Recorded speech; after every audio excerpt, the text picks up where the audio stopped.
여기에 대해서 보도록 하겠습니다. 계속해서 여기에는 군역과 요역이 있다 그랬죠. 군역과 요역이 있다더라 해서 군역은 군대 의무, 요역은 노동하는 걸 보고 말을 하는 거죠.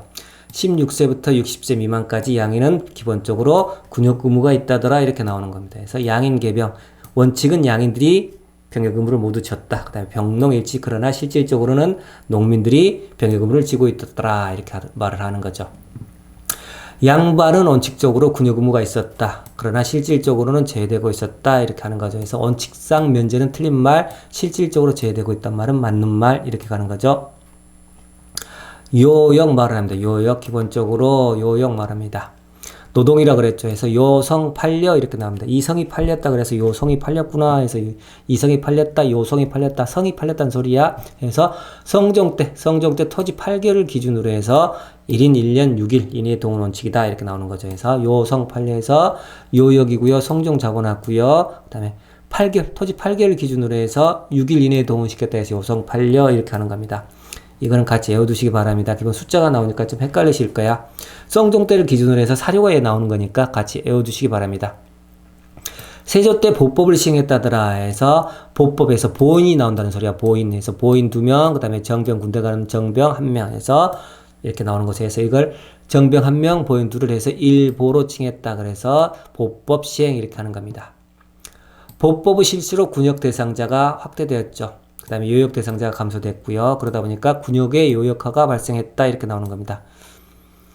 조선 건국 이후로 해서 200년 동안 조선 건국하고 나서 200년 동안 전쟁이 없었어. 그러니까 군대 갔던 사람들 기본적으로 요역화해서 맨날 일만 하는 거야. 디젤하고 일만 하는 시키는 거야. 그래서 군역의 요역화가 발생했다 이렇게 하는 거죠.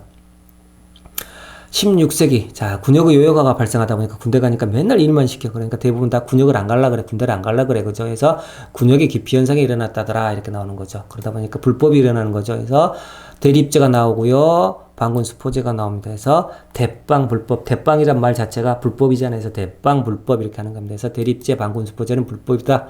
기본적으로 이렇게 알아두시고요. 대립제는 말 그대로 대신해서 군대 가는 것.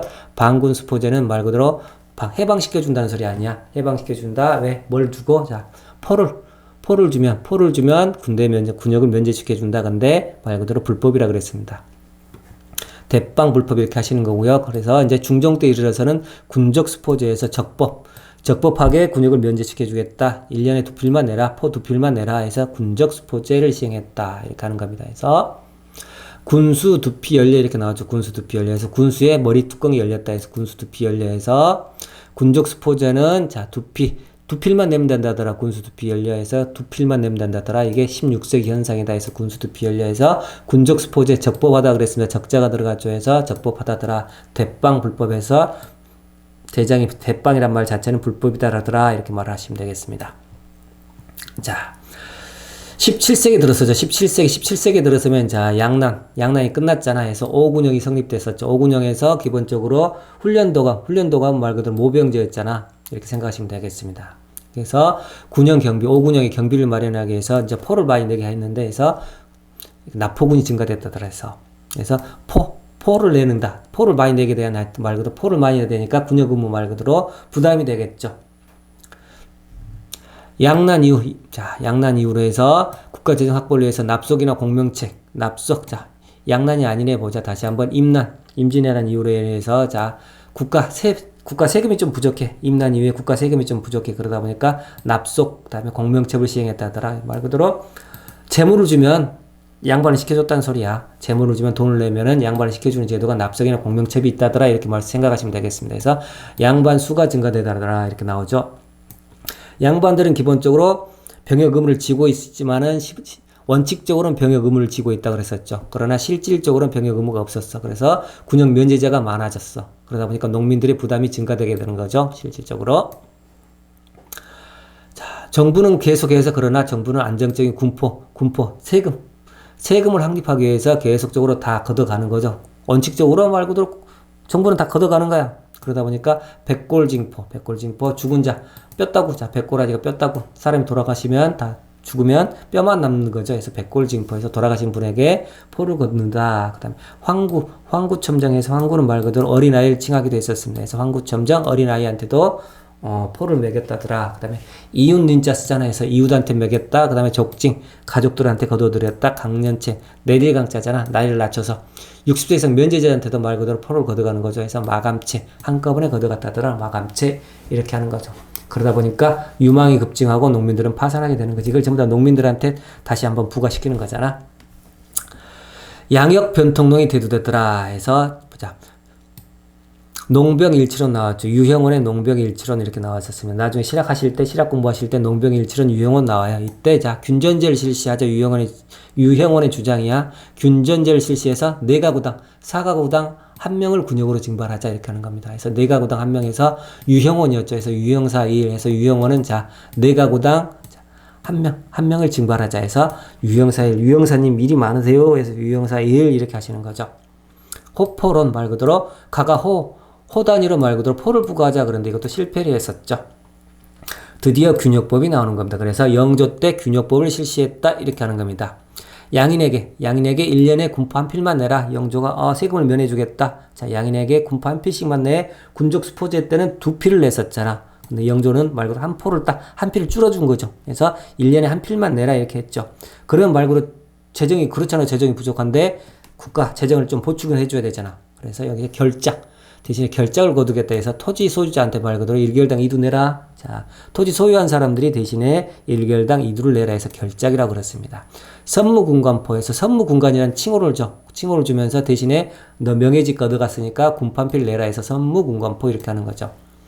지방관청이나 궁방에서 거두던 자 어장세, 염세, 선박세 말 그대로 어장이잖아. 어장에서 거두는 세금, 염전에서 거둬들인 세금, 선박에서 거둬들인 세금을 자 국가 재정으로 돌렸다더라 해서 이렇게 거둬들이면서 국가 재정을 보충시켜주는 거죠.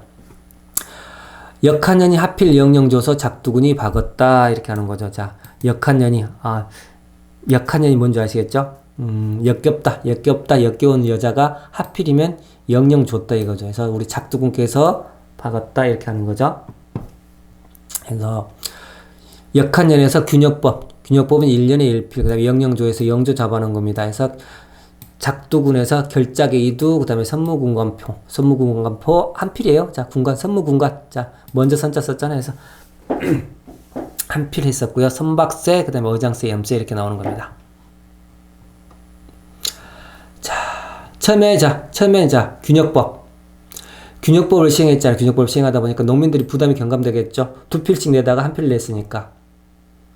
그 다음에 지주의 부담이 증가됐다. 결작을 매겼잖아요. 결작 지주들한테 결작이 돌았잖아요. 그래서 지주의 부담은 증가된 거죠. 결작으로 해서 균역법 시행 결과로서 농민 부담은 경감됐으며 지주 부담은 증가됐다더라. 초기 때는 그랬어요. 초기 때는 그러나 한계가 왔죠. 그래서 초기에 이런 현상들이 나중되면은 지주가 결작을 소작농에게 전가를 시켰습니다. 그러다 보니까 다시 원상복귀가 되는 거죠.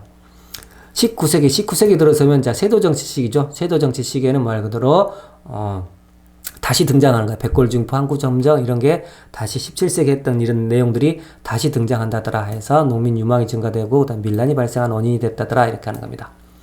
황곡제도 나옵니다. 황곡제도 15세기 황곡제도 15세기 때는 기본적으로 의창이 있었습니다. 의창 의로운 창고 아니냐 해서 춘대춘합에서 무이자로 말 그대로 춘대춘합 무이자로 자 구율시책을 썼던 거죠.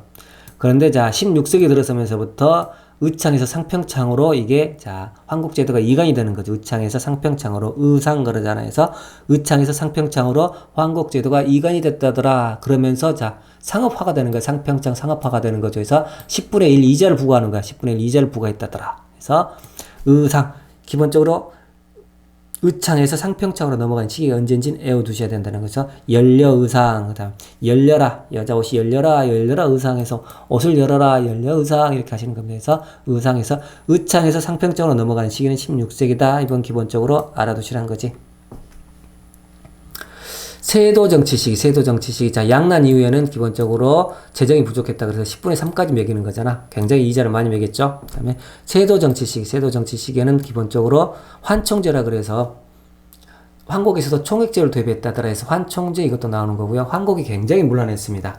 어떻게 문란한 현상을 한번 봐야 돼. 그래서 이 단어들을 다 아셔야 돼. 그럼 늑대, 가분, 허류, 탄정, 반작, 분곡, 입번, 중고 이런 단어들을 또 아셔야 돼. 한자야 한자. 그러니까 한번 한자 해석해 보면 돼요. 늑대 말 그대로 억지로 늑자야. 억지로 늑자해서 억지로 대여를 했다. 강제. 나 빌려가기 싫은데 강제로 대여를 하는 거죠. 그래서 늑대 이렇게 하는 거고요. 가분. 조금만 빌려가고 싶은데 많이 더할 가짜. 빌린다고 빌리긴 빌리네. 조금만 빌리고 싶은 건데 더했어. 그래서 더할 가짜를 쓰는 거에서 가분해서 더 많이 빌려줘. 그리고 기본적으로 저장미를 빌려주면 안 돼. 국가에서. 근데 저장비까지 빌려줘 버린다는 거지. 왜냐면 이자 많이 받고 싶으니까. 그래서 가분할 때 더했다이죠. 그래서 많이 빌려주기도 하고 저장비까지 같이 빌려줬다는 거죠. 너무 많이 빌려주는 거지. 국가에서 보관할 저장비까지 다 대여를 해줘 버리는 거야. 세금 받아 먹으려고 이자 받아 먹으려고. 오케이? 허류. 자, 가짜, 허짜, 허위가 들어갔잖아요. 그래서 창고에 없는데 허위로 대출해줬다는 거죠. 탄정, 세금을 탄핵시켜줬다 그러잖아요. 세금을 탄핵시켜주면 제로시켜줬다는 건데, 그거까지 매겼다는 거죠. 거기에 대해서도 세금을 매겼다. 반작, 거짓으로 지었다는 거죠. 허위 문서, 문서, 거짓 반자죠. 그 다음에 분곡해서 겨 분자에서 분곡, 겨를 섞었다. 입번, 이자가 나왔잖아요. 선이자 떼는 거죠. 증거에서 높은 이자를 떼고 높은 이자를 먹였다 해서, 이런 단어들이 나오면은 말 그대로, 황곡과 황곡의 문란이라는 단어, 황곡의 문란으로 해서 이런 단어들이 나왔다까지 같이 알아두시면 되겠습니다. 그래서 삼정 문란이 나온 거죠. 그래서 세도 정치 시기에 19세기 세도 정치 시기에 삼정이 문란했다 해서 삼정은 전정, 군정, 황곡 이렇게 말하는 거죠. 삼정은 전정, 땅에 먹이는 거 군정, 자 군역 관련해서 환정 그 말 그대로 황곡이죠. 황곡. 환정은 황곡에서 해서 삼정의 문란 이렇게 나오는 거야. 전정, 군정, 황곡이 문란했다더라 해서 그 문란 내용 자 전정은 도결 지나치게 매겼다 그랬다 그랬죠. 땅에서 해서 전정 문란은 자 도결이 나오는 거고요. 군정은 말 그대로 포를 징수하는 게 나온다 그랬죠. 백골 증포. 환정 문란은 말 그대로 한자들 방금 전에 봤었죠. 이렇게까지 해서 같이 알아두시기 바랍니다.